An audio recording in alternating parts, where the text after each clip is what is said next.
everybody, it's Riley again from Larry McDonald Chevrolet, and today I have the 2024 Chevrolet Silverado RST. For the next couple of weeks, we're going to be going over some trailering technology on this truck for our Tuesday tips. If you do have any questions about trailering or these trucks, please feel free to give us a shout.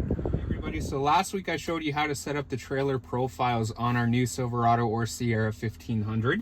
This also is on our 2500 and 3500 HD if properly equipped.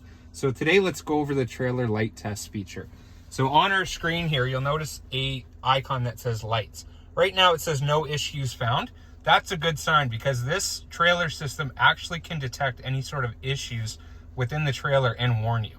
So what we'll do now is we'll start our light test and then we'll hop outside and we'll go and make sure all of our lights are working on our trailer properly. Now we're completing our walk around as we do our trailer light test. So as you can see, it's going to run through all the different cycles. So right now we have our right turn signal. It also tests for reverse lights if equipped, and then it has your brake lights, your left turn signal, your right turn signal, and then your hazards as well. So this gives you ultimate confidence to make sure that your trailer is running properly. And another great feature that this does have is if all of a sudden as you're driving down the road, if any moisture, salt, any sort of road dirt does get in your channels, it will warn you on your radio that one of your channels is acting up.